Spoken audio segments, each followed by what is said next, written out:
People are the majority of the voting age in our country. Why can't young people organize themselves and throw out the 70-year-olds?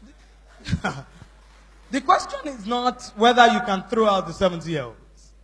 The question is that in a situation where the same mind clamors for bread and books, bread will always win.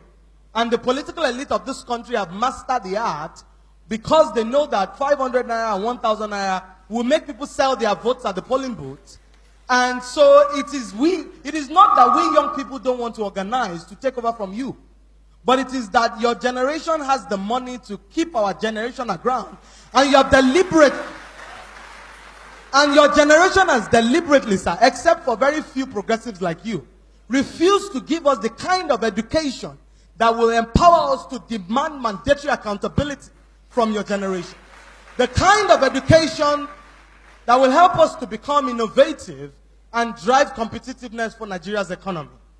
When you say that banks are giving loans to small businesses in Nigeria, the banks come with double-digit loans that are unaffordable for those small businesses.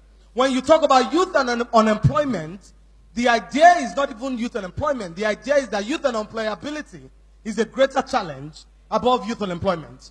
When you do not empower our generation to speak English so that we can get the right kind of jobs that will help us stand side by Singapore, Finland, and Canada, you deprive us of our fundamental humanity. I agree with you, don't worry.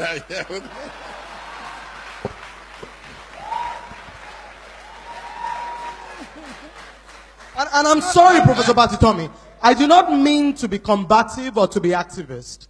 This is a platform for reasonable conversation. Absolutely. But I believe that young people like me get the opportunity to speak truth to power only once in a while. And I stand here for an entire generation. I cannot curry it for the old people. The policy makers, the captains of industry, the people who make decisions in private companies to sponsor reality shows and refuse to sponsor youth empowerment programs, they sit in this room.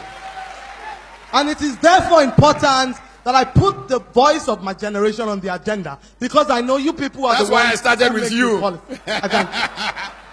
Give me a break. I started with you because I know that.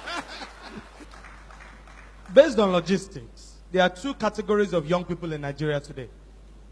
The first category, the educated, empowered, and privileged. The second category, the poor, the deprived, and angry young people, who form the majority of the youth population you refer to, and are the ones that have become the tools of trade in the hands of the politicians. So we, the young people who are educated and can make the type of decisions and understand where Nigeria needs to go, are in our minority. The ones in the villages and the bushes who don't have education, who are poor and angry, who become area boys, do not even have food to eat 3 times one day. Now, where do we go from here? How do we promote inclusiveness? Nigeria and Africa have to become entities that embrace consequences. What do I mean by that? Consequences, when we begin to punish bad behavior in Nigeria, when people steal our money and we put them in jail, Nigeria and Africa will become better countries. I'll tell you why, sir. In Singapore, under Lee Kuan Yew, a minister bargained with a contractor and took money and took bribe from him to give him a contract. When Lee Kuan Yew found out, the minister committed suicide and left a note behind that he would rather die than face the consequences Lee Kuan Yew will place there. In Nigeria, when people steal our money, we give them chieftaincy titles. When they steal our money, we give them doctorate degrees. Somebody said that the reason why rich people in Nigeria don't fund research is because there's no substance at the base of their wealth. So when we do not place consequences side by side our actions, we do not send a strong message to the people who have stolen. How do we promote inclusiveness? Number one, we need to be able to embrace the principles of equality, where the children of the rich and the children of the poor can go to public schools because public servants elevate the quality of education in the public schools.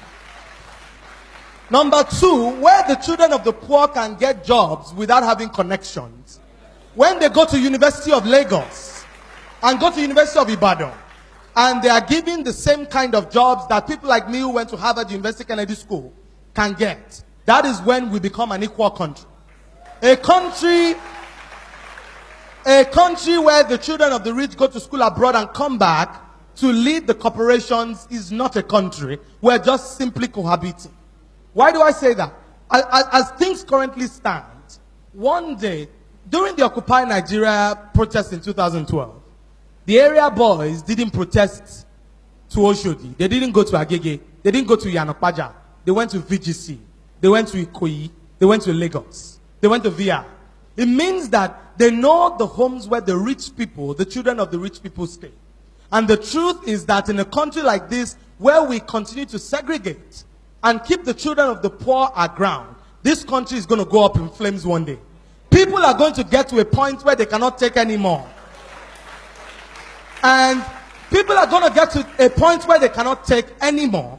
When we create jobs, we cannot, within companies, we cannot decide that, for example, the children of the rich must be superior to the children of the poor. And as we continue to promote the ideas of diversity, of inclusion, of equality, we need to move forward and think about how to strengthen the economy of Nigeria by diversifying.